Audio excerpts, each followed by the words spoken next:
teams split a pair of games last week, beating Penn State on Thursday night, 81-77, and then falling yesterday as Wisconsin had a big second-half rally to beat the Boilermakers 54-52. Purdue now 14-11 overall, has two more games this week, taking on Illinois Thursday night at Mackey Arena. That's the pink game, by the way, so make sure you've got your pink attire ready for that one. And then Purdue plays at Rutgers on Sunday on a 1 o'clock tip. Good evening from Wolfie's in West Lafayette. It is the Katie Gearlds Show. We'll be talking Boilermaker basketball up until the top of the hour. Now, the coach is not with us tonight. She's on a previously scheduled recruiting trip, and just to show how big Katie's shoes are, we have three people ready to fill in tonight. We're going to be talking with assistant coaches Michael Scruggs and Alex Guyton, and a little bit later on, one of our graduate assistants on the staff, Carmel Brown, will join us as well. You can follow along tonight on Facebook on the Purdue Athletics site and give us your comments and let us know where you're watching the show from tonight. When we come back, we'll have the Katie Gearlds Show presented by Purdue Federal Credit Union. This is Boilermaker basketball from Learfield. Interesting defensive strategy by the Boilermakers. Cassidy Harden doing what she does best. Sinks the three for the Boilermakers. Cassidy Harden kicks out to Jayla Smith. From the corner, three from Madison Layden. Layden will reset. Screen coming from Waltman. Pass out to Cassidy Harden. Shot clock at 6. Waltman puts up the shot and gets it for 2. There's that Penn State zone. Shot clock at 6. Brooke Moore with a long 2. Sinks it. Boilermakers take the lead with 2:15 left to play in the first half. Cassidy Harden thought about taking the 3. She's going to hesitate. Dumps it into Waltman in the lane. Shot clock at 4. She puts it up for 2 and draws the foul. Playing big through the contact and 1. Just off the iron, but Layden with the offensive rebound. Abby Ellis driving inside once again. Tries a closer shot. She knocks that one down for 2. Lead goes back to 7. Penn State not catching any breaks here. Jayla Smith diving in, gets the 2 and draws the foul. Boilermakers running away with it here in Mackey. Unable to make their easy layups as Jayla Smith able to make hers about that last offensive possession. Boilers lead by 10. Cassidy Harden gonna take it from deep. Make it 13! 1.5 on their stat sheet. Shot clock at 6. Brooke Moore puts it in for 2, extends the lead. It's only a 9-point deficit. That can creep up on you if Penn State gets a good stop.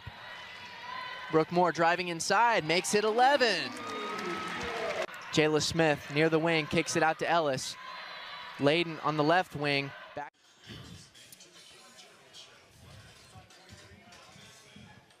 Welcome back to the Katie Gearlds Show, presented by Purdue Federal Credit Union. We're live at Wolfie's Grill with the largest view of the game outside of Mackey Arena. Talking with assistant coach Michael Scruggs. We've had Michael on the show before this season. And Michael, let's talk first about the good news. Let's talk about the Penn State game on Thursday night, a game that Purdue built a lead, had to have that lead in the fourth quarter when Penn State put on the press, but a good win, 81-77 over the Lady Lions. What were your takeaways from that game? Yeah, good win for us. You know, really proud of our kids, just our resiliency, being able to, to withstand their run in the second half. I thought defensively we did a great job of, being able to rebound and take care of the basketball.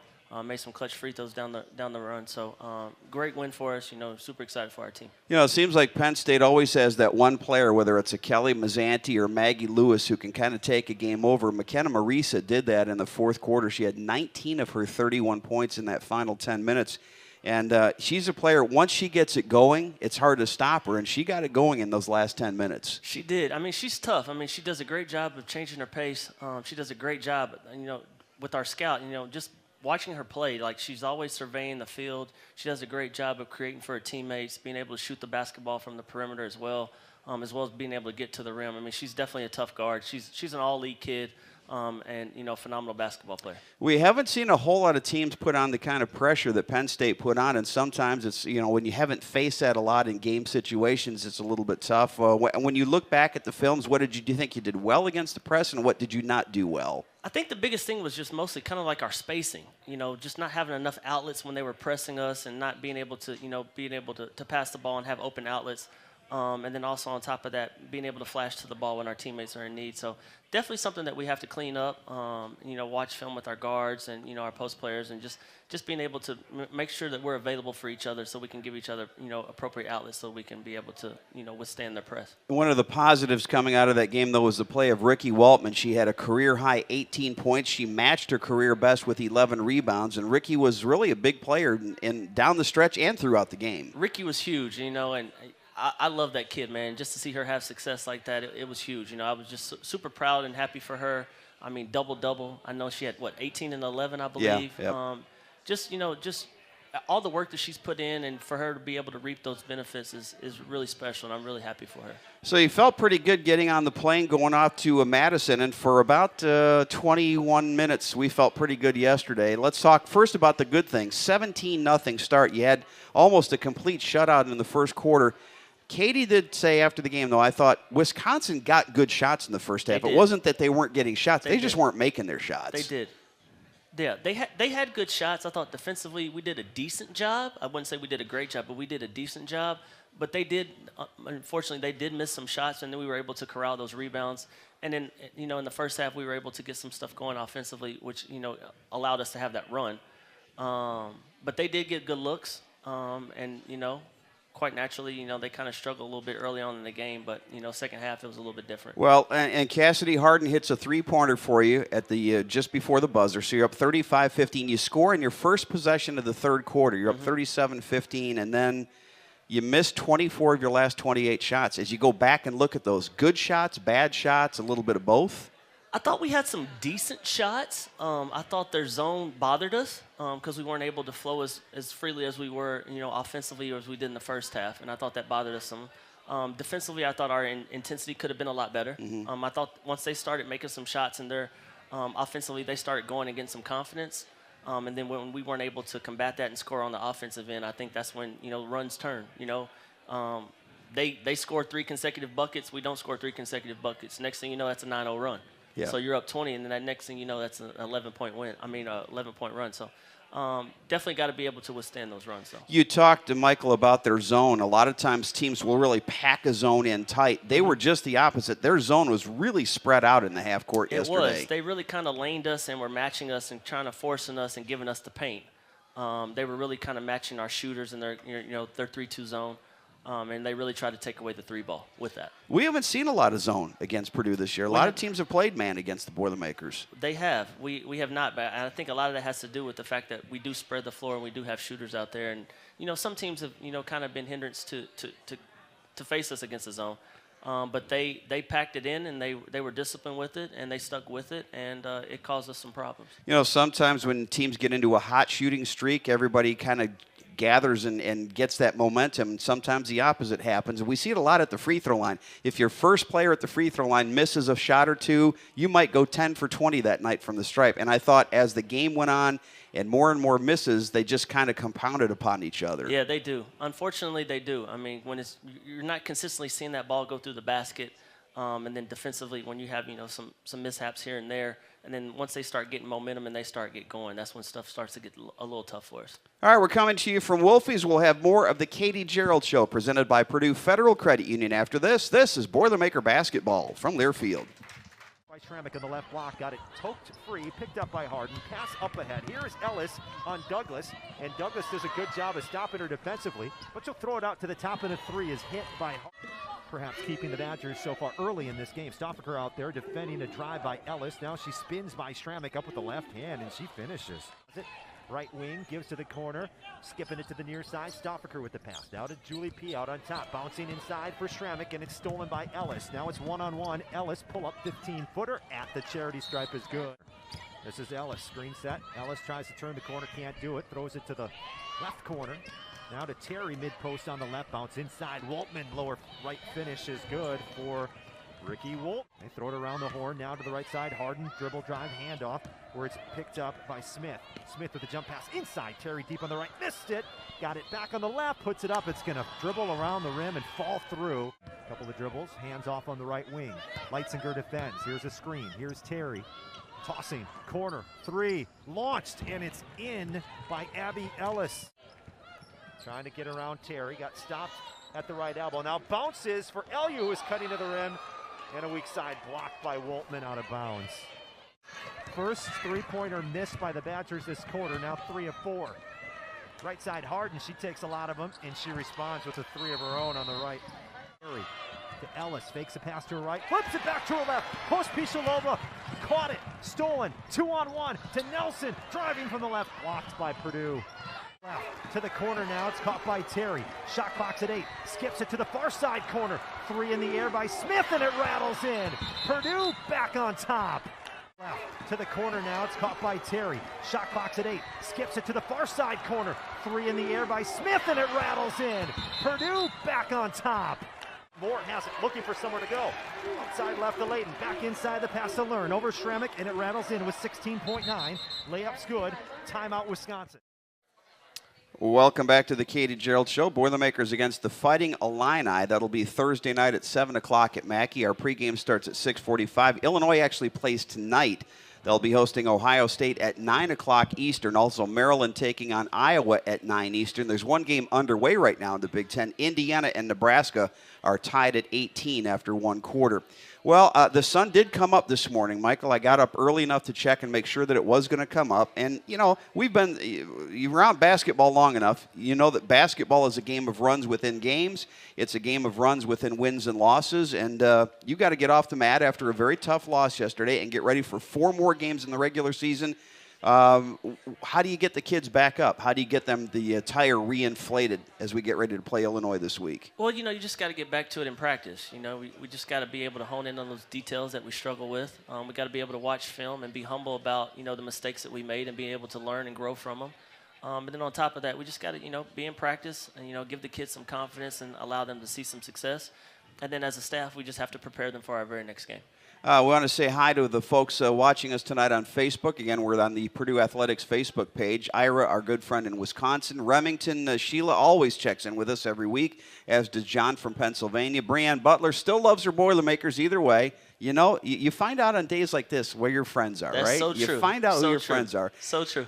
We got a boiler up from New York City, and a question here, any update on Rashea Kyle's injury and when she'll be back? Now, we know that she had a little bit of a setback. She's back in the boot and back on crutches a little bit. I think it's going to be a while before we see Shea again. Yeah, I mean, she's always in practice and she's always present, and that's what I respect most about Shea. Even though she's not able to physically be able to be out there, she's always present, you know, with her teammates, talking, encouraging, and being a positive, you know, teammate. And that's what I love most about her. You know, hopefully, you know, she can continue to get healthy. Hopefully, maybe around, you know, the Big Ten tournament, maybe we can see a Rashea Kyle appearance, which was what we hoped for.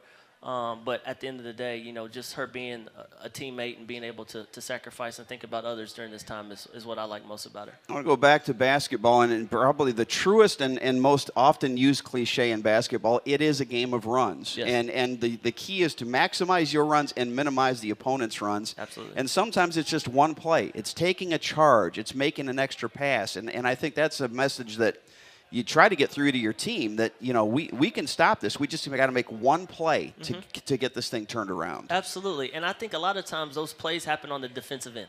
Like you said, it's a charge, it's a defensive rebound, it's a steal to a fast break. You know, I think that those defensive stands take away the momentum from the opposing team, and I think those are the things that stop runs. And I think it mostly happens on the defensive end. I think safe to say it was a pretty quiet locker room after the game. I know it was a quiet bus ride and quiet flight. We couldn't fly out, and because this game was rescheduled from December 30th. This was supposed to be played right before New Year's. Wisconsin had COVID issues, so that means we got our order in for the charter a little bit late, which means we couldn't fly out until 8 o'clock Wisconsin time, which means we had to sit in a hotel room for 4 hours after a really disappointing loss. So it really was adding injury to insult and vice versa. Yeah, it made it for a long day. But, you know, yeah, like you said, you know, very quiet locker room, very quiet bus going back. You know, it hurt a lot of people. It definitely hurt our kids, and that's a good thing because they care.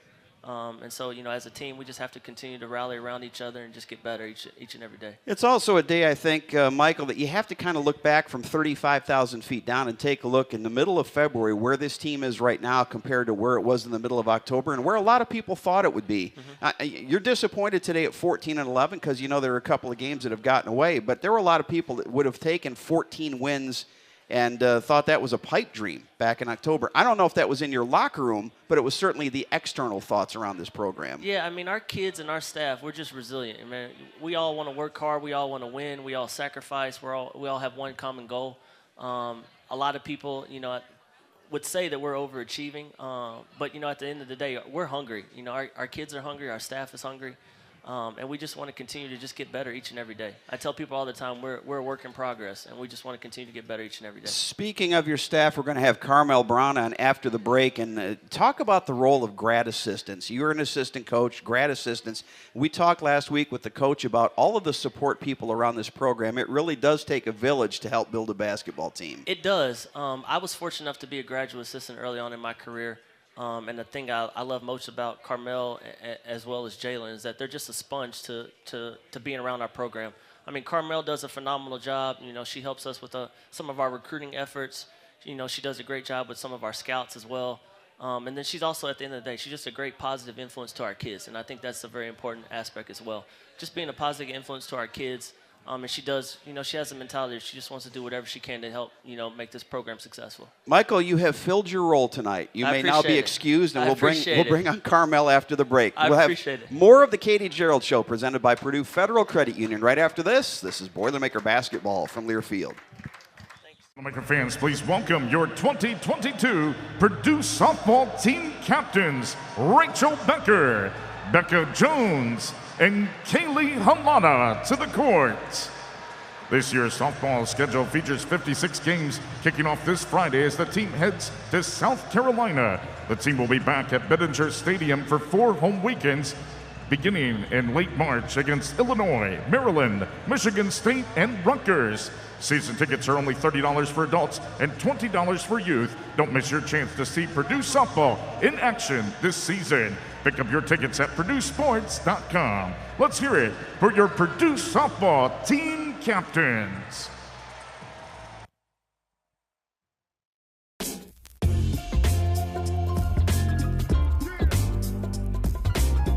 I don't even know how to start this. I've made a lot of masterpieces in my life. This is definitely up there. I can't do like 3D really. We got a bunch of doors. Plenty of doors. I see it every day, but how am I supposed to draw that? Yeah. Mine's look like a cake. All right. Zach's Mackey's in Canada. It looks like I made like sushi. Yeah, we really have a whole sign on the top of our roof that says Mackey Arena. I had a smiley face because Mackey makes us happy. What? This is not Mackey Arena, this is a cookie shop. You know how I put like, cause it's Mackey Arena, like whose house, our house. I still might have won. Ridiculous.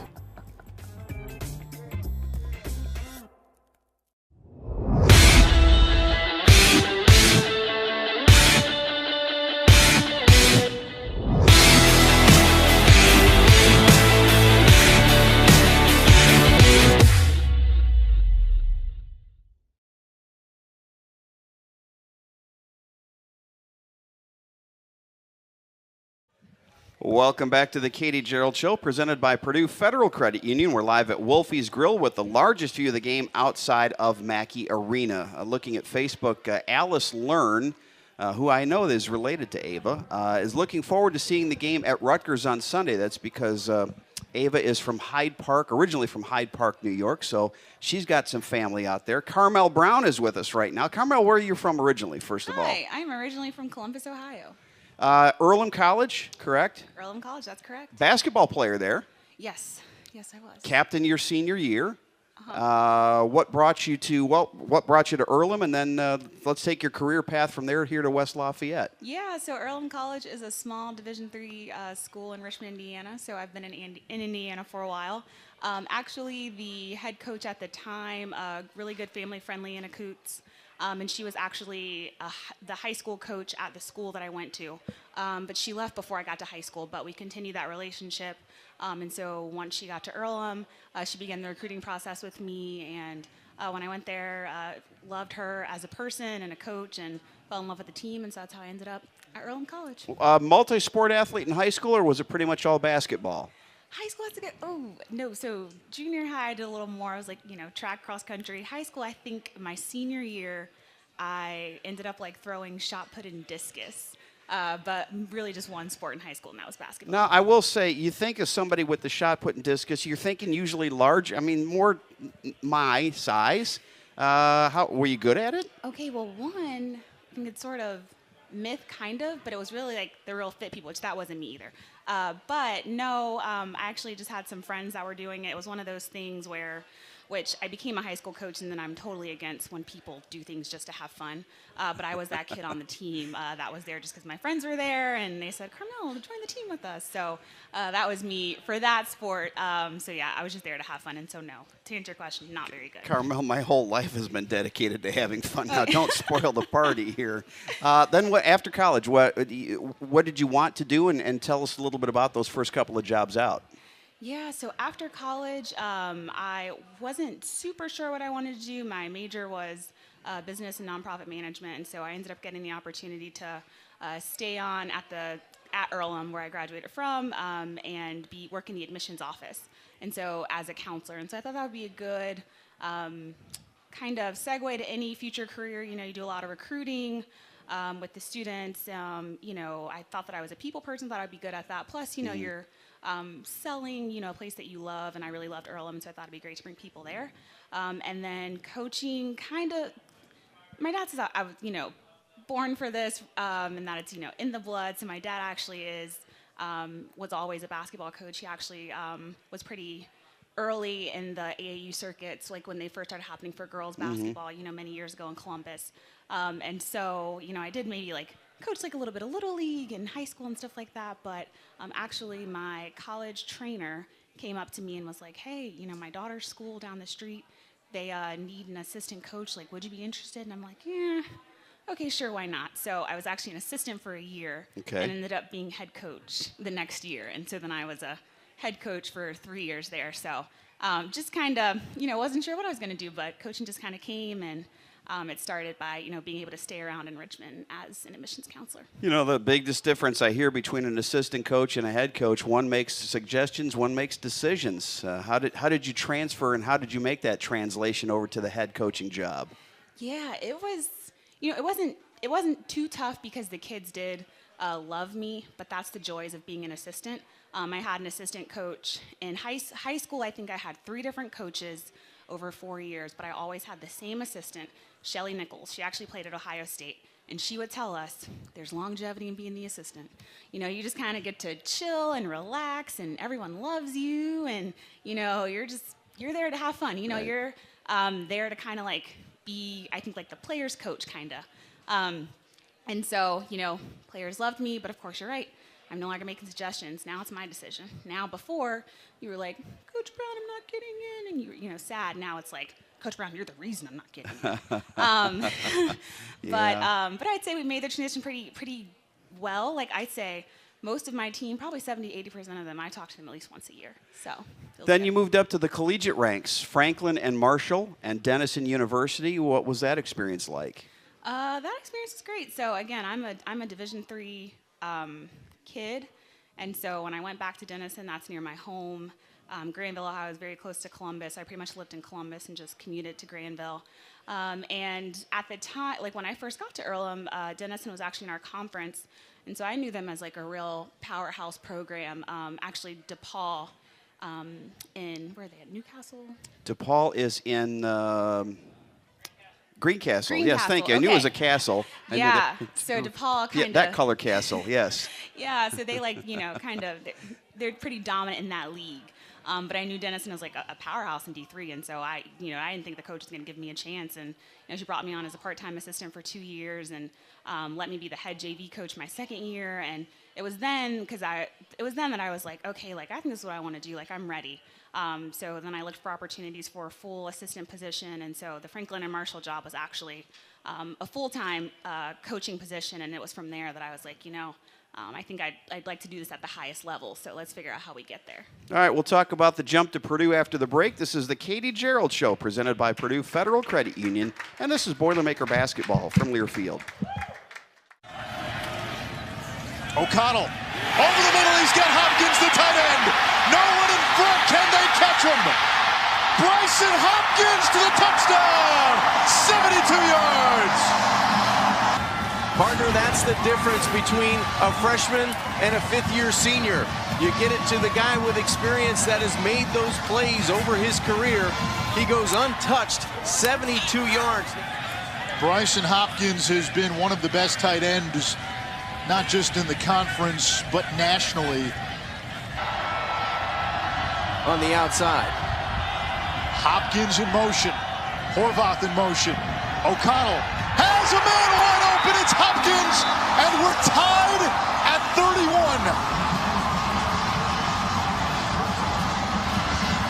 You've got a 31 all game with 2:48 left.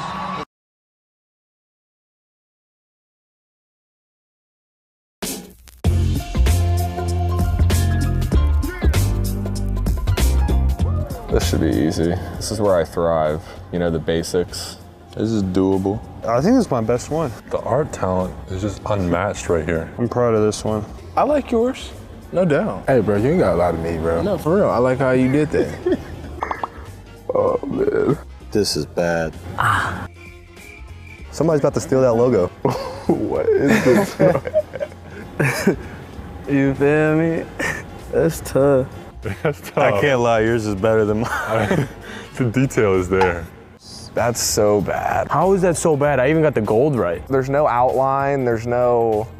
It's a minute. I mean, my brother could have drew that. He's 6. No, he's not 6. He's 8. Cut that part out. Don't steal our logo, or we'll run you over with our train.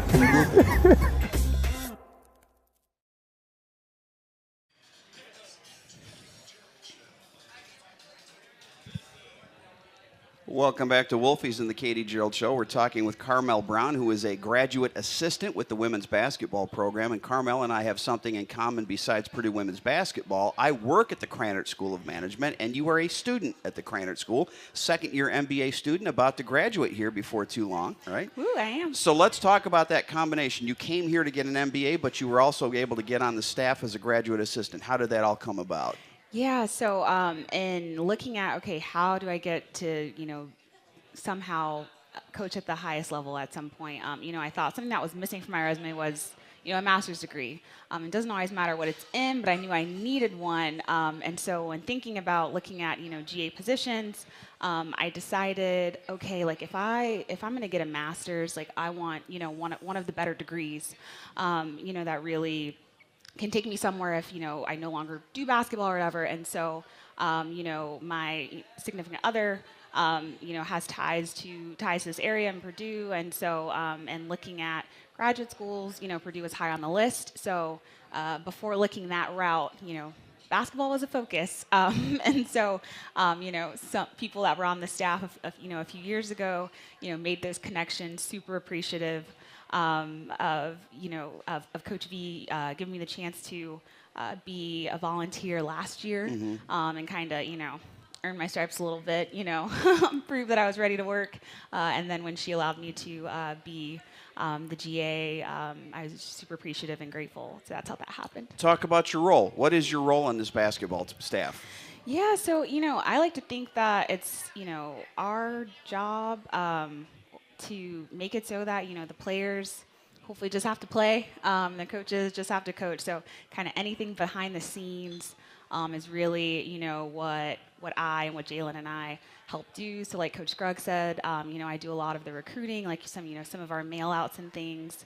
They allow me to help scout a bit.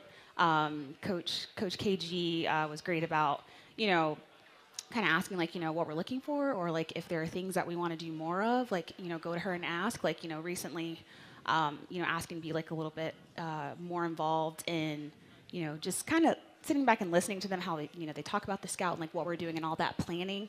And, anytime I ask anything, she's like, oh yeah, like, come on, like, let's do this. So just great about letting me learn kind of all of the areas.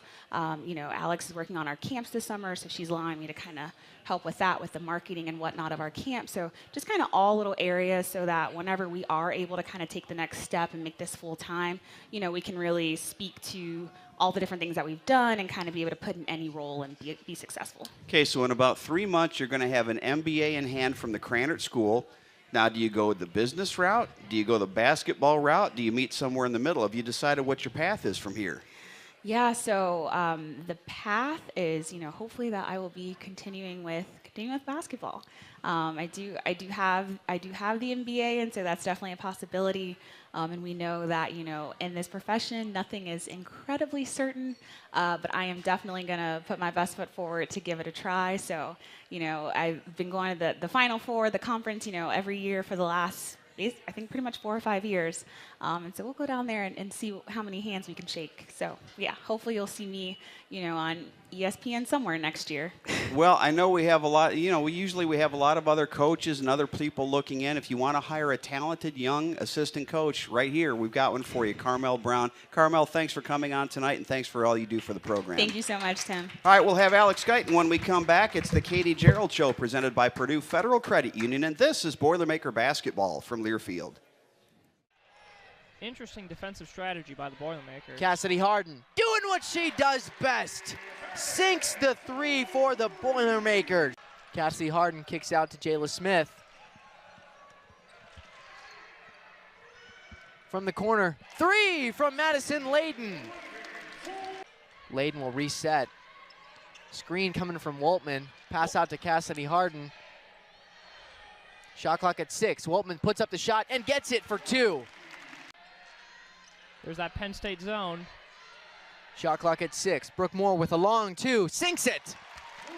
Boilermakers take the lead with 2:15 left to play in the first half. Cassidy Harden thought about taking the 3. She's going to hesitate. Dumps it into Waltman in the lane. Shot clock at 4. She puts it up for 2 and draws the foul. Playing big through the contact and 1. Just off the iron, but Layden with the offensive rebound.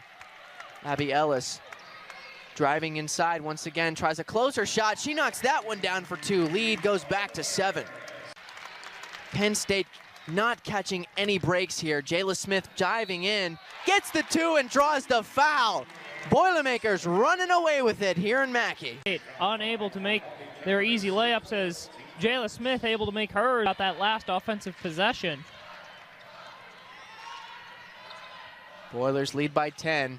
Cassidy Harden gonna take it from deep. Make it 13! 1.5 on their stat sheet. Shot clock at 6. Brooke Moore puts it in for 2, extends the lead.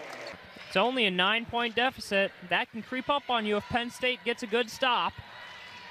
Brooke Moore driving inside, makes it 11. Jayla Smith near the wing, kicks it out to Ellis. Layden on the left wing, back to Jayla Smith from deep. Welcome back to the Katie Gearlds Show, presented by Purdue Federal Credit Union. We're live at Wolfie's Grill with the largest view of the game outside of Mackey Arena. It's time now for our Pro Boilers feature, where we look at how former Purdue student athletes are doing in their professional sports careers. Pro Boilers is presented by Indiana Kitchen Premium Pork Products. Get to know us at indianakitchen.com. Both our Pro Boilers and Indiana Kitchen are Boiler-made. A couple of Boilermaker women were involved in good wins for their teams in Europe. Andriana Keys playing in Romania for a team that is 17-1 and in first place in its division. They won their game 70-59, and Andriana Keys had 16 points, 8 rebounds, 3 assists, and 4 steals.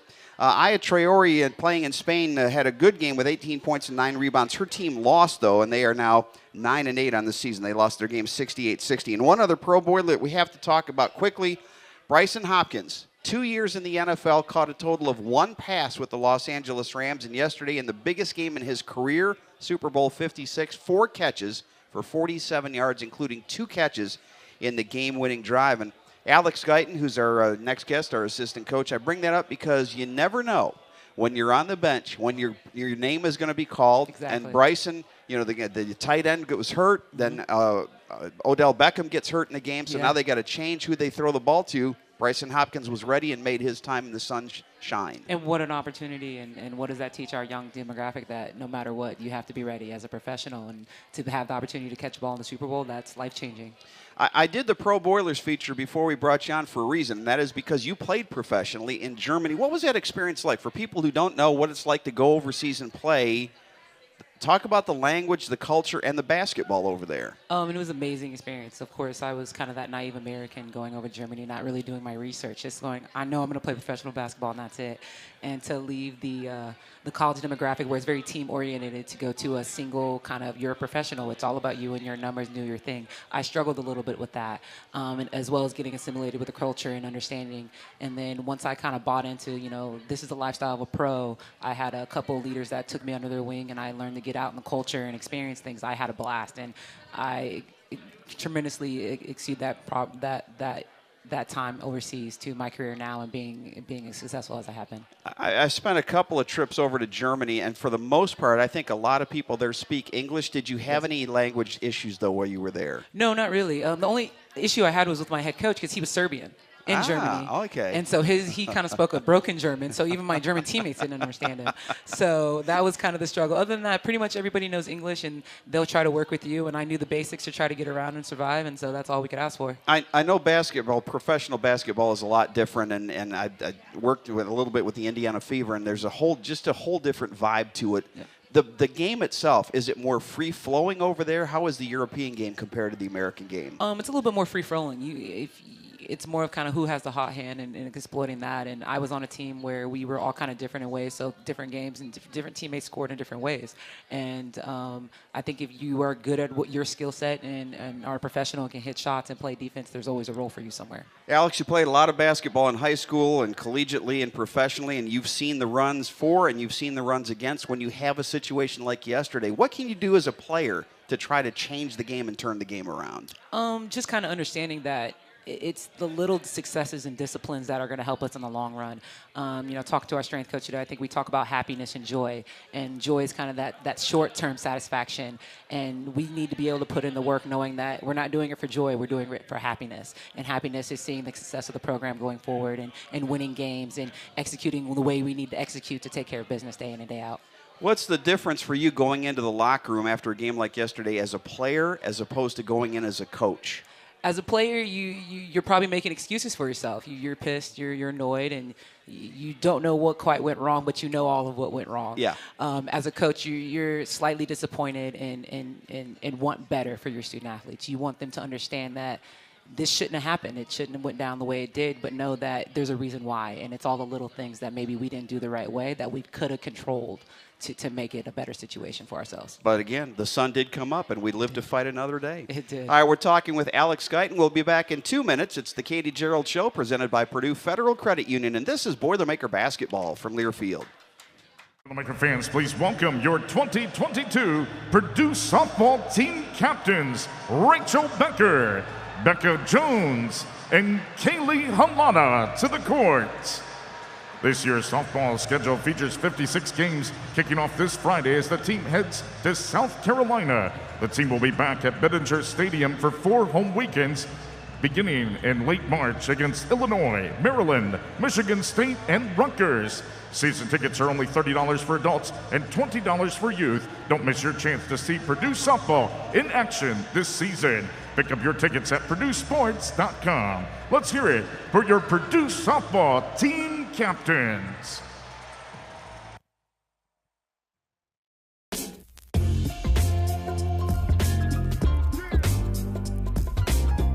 I don't even know how to start this. I've made a lot of masterpieces in my life. This is definitely up there. I can't do like 3D really. We got a bunch of doors. Plenty of doors. I see it every day, but how am I supposed to draw that? Yeah. Mine look like a cake. All right. Zach's Mackey's in Canada. It looks like I made like sushi. Yeah, we really have a whole sign on the top of our roof that says Mackey Arena. I had a smiley face because Mackey makes us happy. What? This is not Mackey Arena, this is a cookie shop. You know how I put like, cause it's Mackey Arena, like whose house, our house. I still might have won. Ridiculous.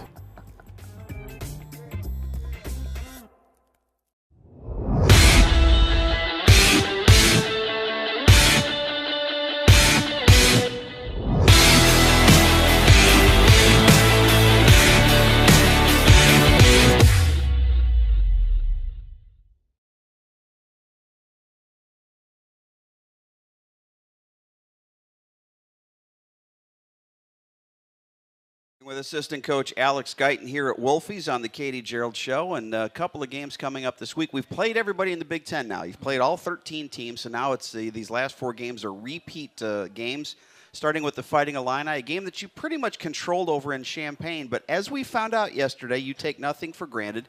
What did you take from that first game that can help you on Thursday?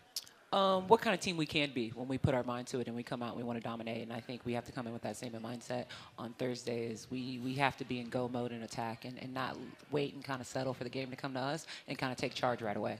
What is there anything different from a coaching standpoint, or even when you were a player playing a team for the second time? You know, sometimes we get into these chess matches, and sometimes coaches can at times they can overthink and try to change things that worked. What's different the second time around? I think as a player, you more so look at what you did well and what we know we can go in and execute. And then as a coach, you're looking, okay, what did we do well and how are they going to counter that? And what do we need to be ready for to help our team counter that? And it's all about, kind of playing that chess match and seeing where what we think, if we were scouting us, we would try to take away if we were playing us again. And you remember that game in Champaign was pretty close until late in the second quarter when you kind of broke things open and then coasted in the second half. But a team that you want to put away, anytime you got a team like that you beat in the first time, you want to take any doubt out of the equation early and not give them any confidence coming in. Exactly, and I hope we would have learned kind of these last 2 games with Penn State being a close one and losing to Wisconsin that we can't have that mindset. We have to go in and take charge right away. And then you get a return trip against Rutgers. You beat them here with a buzzer shot by Janae Terry. They got their first win in the Big Ten yesterday, so it'll be interesting to see how they respond this week. You knew they were going to beat somebody. I'm kind of happy they got that one out of the way. Hopefully they won't have another one here this week. I'm right there with you. Like I said, that's another one going in a kind of a tough environment, going against a team that's going to feel real kind of good about themselves, as they should, and getting a win. So we have to come in and put our hard hats on and be ready to go to work. You know, the one thing we know about Rutgers, they've struggled on the offensive end, but they're always it's always going to be a rock fight when you play them because every possession is going to be a tooth puller. Yes, I mean they're athletes and they get after it, and our Achilles heel right now is offensive rebounding, and so if we don't take care of the boards and do those type of little things and take care of the basketball, it could be a real game, and we don't want it to be that way out there. Same question I asked Michael before. Taking a look back and stepping back from the last 24 hours, you look at where we are February 14th, where you were October when practice started. How has this team grown in your eyes? They've grown so much, and it's amazing to see the growth and see people that have stepped up that haven't really had opportunities to play. I think as coaches sometimes we forget they're really young. We're playing with, sophomores and freshmen that have mentally never had to play at this level for this long. And to be into February, their minds are starting to go, their bodies are wearing. So we have to teach them the tools to kind of get better in this time and understand that you're fighting for a bigger purpose. And it may not be tomorrow, it may not be the next day, but the weeks to come. We talked earlier in the show with Michael about Ricky Waltman, but Ava Learn is a player that has really stepped up and come on. Katie told me about probably early to mid-December, she's really coming on in practice. She's going to help us this year. It has to be encouraging for you as a post-coach to see the changes and the improvement she's made over the season. Oh, of course. I mean, she just has a work ethic and a go-getter mentality. And, she overanalyzes everything, but it's just because she wants to be so good and she wants to help her teammates. And she beats herself up because she wants to be good for the team. And you can only reward a kid like that with opportunity, and she maximizes her opportunity every time she's on the floor. And she's going to be excited Sunday. This is as close to her home as she's going to be playing all season long. So she's got to be excited about going back to New York and New Jersey. Yes. I'm sure we'll be having to calm her down and tell her to save it a little bit. But I'm excited for her to be able to play in front of her family and to have that opportunity. All right, we'll have the final segment of the Katie Gearlds Show presented by Purdue Federal Credit Union. Right after this, this is Boilermaker basketball from Learfield. O'Connell, over the middle, he's got Hopkins, the tight end. No one in front, can they catch him? Bryson Hopkins to the touchdown, 72 yards. Partner, that's the difference between a freshman and a fifth-year senior. You get it to the guy with experience that has made those plays over his career. He goes untouched, 72 yards. Bryson Hopkins has been one of the best tight ends, not just in the conference, but nationally. On the outside. Hopkins in motion. Horvath in motion.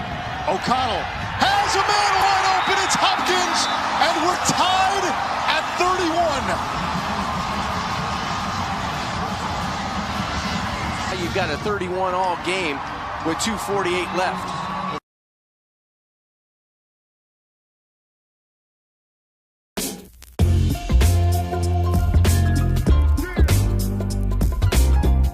This should be easy. This is where I thrive. You know, the basics. This is doable. I think this is my best one. The art talent is just unmatched right here. I'm proud of this one. I like yours, no doubt. Hey, bro, you ain't got a lot of me, bro. No, for real. I like how you did that. Oh, man. This is bad. Somebody's about to steal that logo. What is this? You feel me? That's tough. That's tough. I can't lie, yours is better than mine. The detail is there. That's so bad. How is that so bad? I even got the gold right. There's no outline, there's no...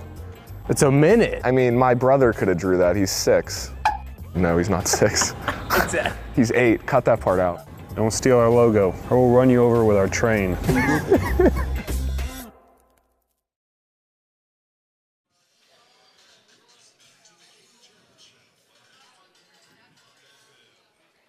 This week's game plan is presented by Purdue Federal Credit Union, home of the official credit union for Purdue fans. Learn more at PurdueFed.com. Well, part one of the game plan is to win a couple of games this week. Let's talk about the keys. And I think rebounding has been something when Purdue has rebounded well, it's tended to play well. And Janae Terry yesterday, 17 rebounds, the most of any Boilermaker this year. And you know, we knew coming in from Illinois she was a great rebounder from that guard position, but it has to be so good for the post players to have some help from the backcourt. Yes, I think it's just a relief to know that every board doesn't count on you to have to go get it.